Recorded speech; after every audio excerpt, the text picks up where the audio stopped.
The council representing the County Assembly will be here shortly to try and convince you that what we have raised is not a preliminary objection, but requires an interrogation by way of listening to witnesses and making a determination based on what they will say. But our submission is simple, honorable senators, that what we have raised is a pure PO that can be addressed and determined based on what has been presented by the County Assembly of Isiolo. Honorable senators, my understanding of Hansard's records is that they are a verbatim record of what transpires in a House proceedings. Therefore, they are able to tell us exactly what happened on the day that that motion is said to have been passed.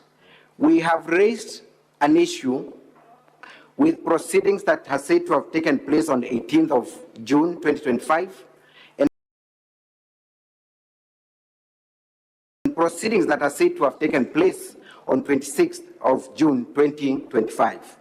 Honorable senators, with your kind permission, kindly hold your volume 3 of the County Assembly's documents. I will take a very short time to take you through the Hansards. And this being a house that is also a house that is very much familiar with proceedings in the House, you'll be able to tell me whether there is anything that took place there. At page 7 of that bundle, we have been presented with what is said to be the proceedings of 18th of June 2025. Page 7 of 7 of volume 3 of the documents. Page 7. We see the House purportedly sitting for the first time.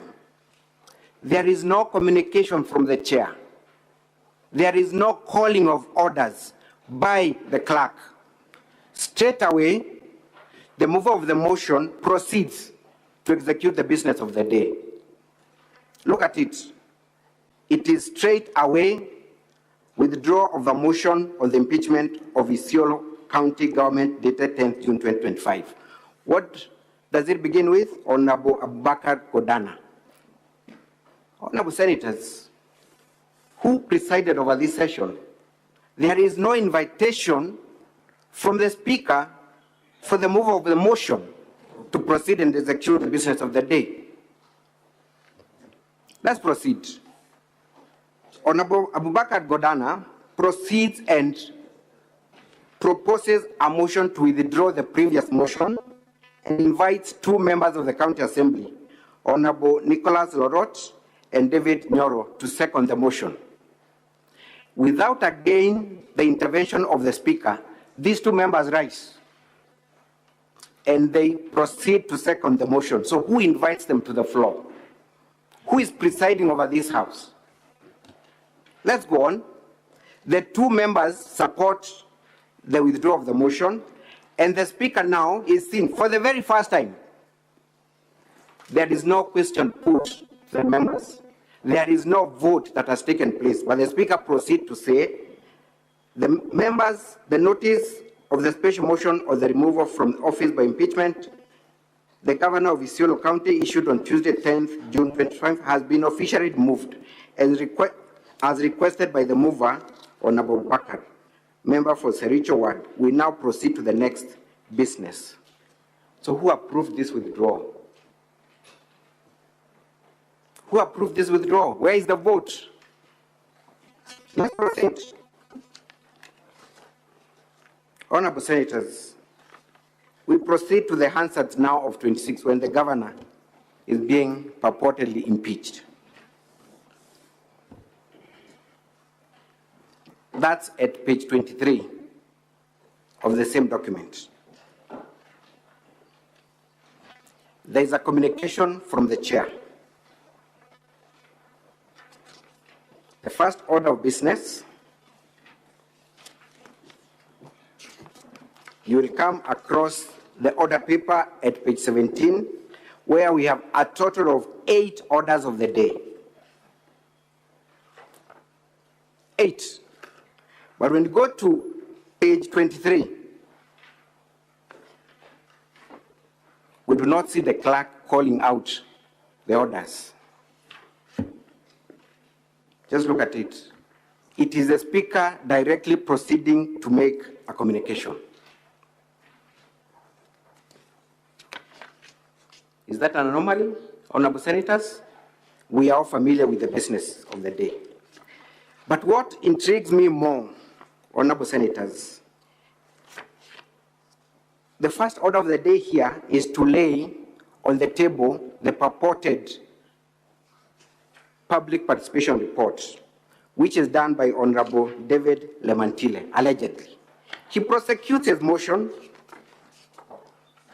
and argues on the public participation. Let's go to the end at page 31.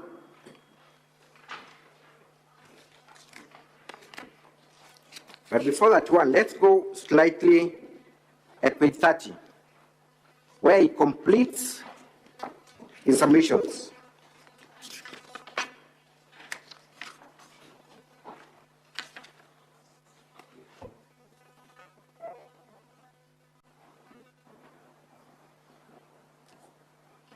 After laying the paper, public participation, we now see Honorable Peter Losu standing up to second this motion. Who has invited him to second this motion? Out of nowhere, he's not invited by anyone, but Hansards show that he rose to second this motion. And then the speaker proposes the question and it opens the floor to the members of the House. At page 31, the last member seen to be speaking is Honorable Francis Letimalo.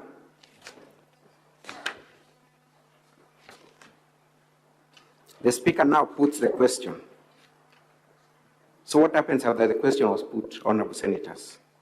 There is no record whatsoever of what transpired. Nothing.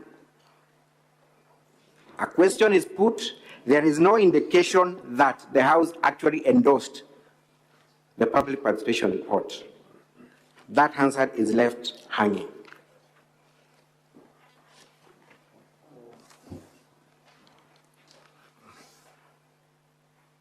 Honorable senators, after that paper is laid, the speaker does not even call for the next order. The clerk is not seen anywhere calling for the next order. Instead, what do we see? Honorable Abubakar Godana is seen now on the floor. Hansards are supposed to be capturing verbatim what transpires. So who was in charge of this House? Where is the speaker's recording inviting the mover of the motion to move the motion?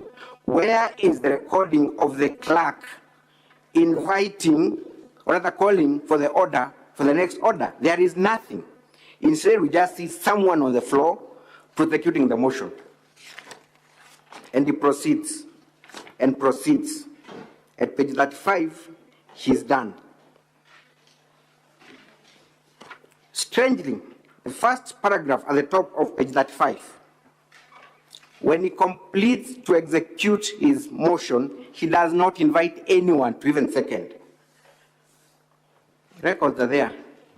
But we see one Honorable Major Golicha now standing up to second the impeachment motion. Who has invited him? There is no one. And other members, strangely now, so the House is suddenly in an autopilot. So from Honorable Major, then we see the Speaker opening the floor. You have Honorable Peter Losu. He continues. Without the intervention of the Speaker, there is another member, Honorable Salesio Kiambi, who proceeds as if the Speaker is not in this House, as if the clerk is not in this House, and proceeds. Another member just rises up. From nowhere, there is no recording of the Speaker inviting any member to make a contribution to this motion. Apart from, of course, page 39, when suddenly the person cooking this answer realizes the Speaker has not been captured in this, and now we see the Speaker for the first time. In conclusion, because I do not want to take time that my senior is going to take to address you on the other issue,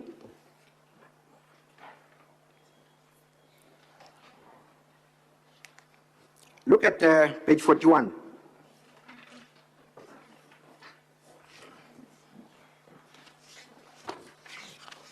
After the members purportedly complete to make their submissions, the Speaker makes very strange remarks, and I quote at page 41. Clerk, is the Governor or his legal representative available? Sergeant at Arm, can you check around if the Governor or his legal representative are present? The Speaker does not even take time to communicate to the House whether the Governor had been invited. He does not even read that invitation notice as required. So why is he calling for the Governor, whom Learned Counsel had told you was invited to appear at 9 and we at 2 o'clock? The Speaker is not seen anywhere saying that we invited the Governor by this letter and he has not come, but instead asked the clerk to check whether the Governor is available anywhere. Let's proceed. I'm completing, honorable senators, and this is going to shock you.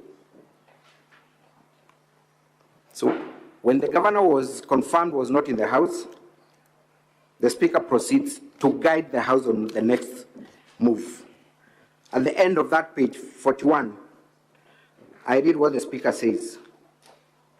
When the doors, I'm reading the last part, when the doors have been locked and the bar drawn and the names of the tellers have been announced, the Speaker shall, this is the Speaker telling them, the Speaker shall put the question again in the presence of the tellers. When called out, each member shall thereupon rise in his or her place and declare assent or dissent to the question in the following manner. I vote yes or I vote nay. Proceeds. Honorable Senators, page 42. Where does the Speaker put that question to the members of the House present? There is no question put whatsoever. She has just told them that he needs to put that question again. There is no question put. So what were these members voting for or against? There is no question put. Honorable Senators, we then need to sit here and invite witnesses on the stand to demonstrate that there was no proceedings that took place on 26th and 18th. I rest my case.